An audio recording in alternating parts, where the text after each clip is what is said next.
Dedic și eu această melodie special pentru fratele meu, pentru dulceața fetelor după Facebook.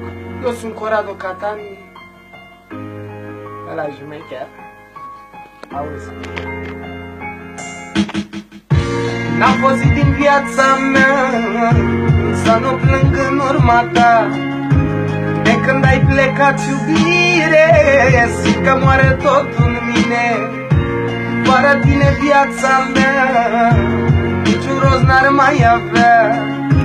Cum să trăiesc fără tine, când tu faci parte din mine. N-a fost zi din viața mea să nu plâng în urma ta.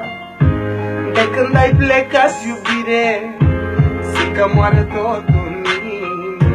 Fără tine viața mea niciun rost n-ar mai avea. Tremur când te văd, cel mai fericit eu sunt. De știi cât de mult regret. Aș vrea să te strâng la piept. Vino, te rog, înapoi, să fim din nou amândoi. N-a fost zi din viața mea să nu plâng în urma ta. De când ai plecat, iubire, zic că moare totul în mine. Fără tine viața mea niciun rost n-ar mai avea. Tremur când te părăsăm, cel mai fericit eu sunt.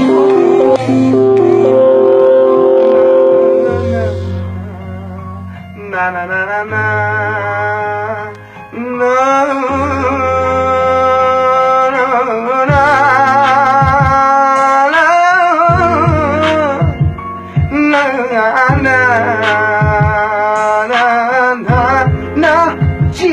Cheese, yo. Gata.